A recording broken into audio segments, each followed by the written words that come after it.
Bonjour à tous, bienvenue dans cette nouvelle méditation biblique. On continue ensemble notre parcours dans l'évangile de Luc. On arrive aujourd'hui à Luc 22, les versets 7 à 13, que je vais vous inviter à lire ensemble. Le jour de la fête des pains sans levain, où l'on devait tuer l'agneau de la Pâque, arriva. Jésus envoya Pierre et Jean en leur disant « Allez nous préparer le repas de la Pâque. »« Où veux-tu que nous le préparions » lui demandèrent-ils. « Eh bien, quand vous entrerez dans la ville, vous rencontrerez un homme portant une cruche d'eau. Suivez-le jusqu'à la maison où il entrera. Et voici comment vous parlerez au maître de la maison. Le maître te fait dire « Où est la pièce où je prendrai le repas de la Pâque avec mes disciples ?» Alors il vous montrera à l'étage supérieur une grande pièce aménagée. C'est là que vous ferez les préparatifs. Ils partirent donc, trouvèrent tout comme Jésus le leur avait dit, et préparèrent le repas de la Pâque.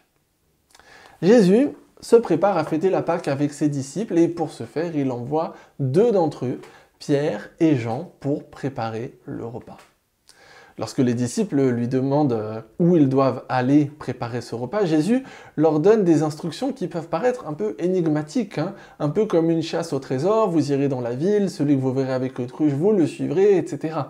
Mais ce sont des indications qui vont se révéler totalement adéquates, totalement justes, parce que le texte le dit, ils partirent donc et trouvèrent tout comme Jésus le leur avait dit.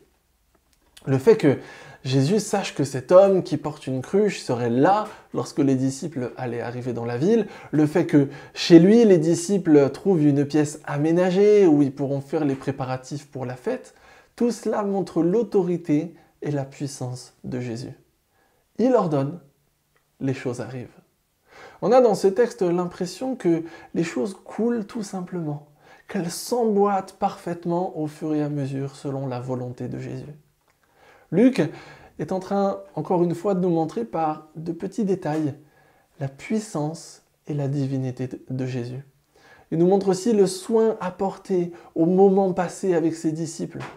Jésus sait ce qui va se passer durant cette Pâque. Il sait ce qui l'attend. La trahison, la souffrance, la mort. Mais il choisit d'apporter un soin particulier au dernier moment qu'il va passer avec ses disciples, au-delà du reste.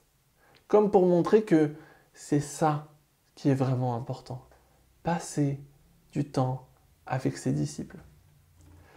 Comme pour ces moments avec ses disciples, Dieu chérit les moments de communion passés avec nous. Il les aime. Et ça peut nous pousser à nous poser la question de manière inverse. Est-ce que nous aussi, nous chérissons réellement les moments particuliers que nous passons avec Dieu? Est-ce que nous leur apportons le soin qu'ils méritent?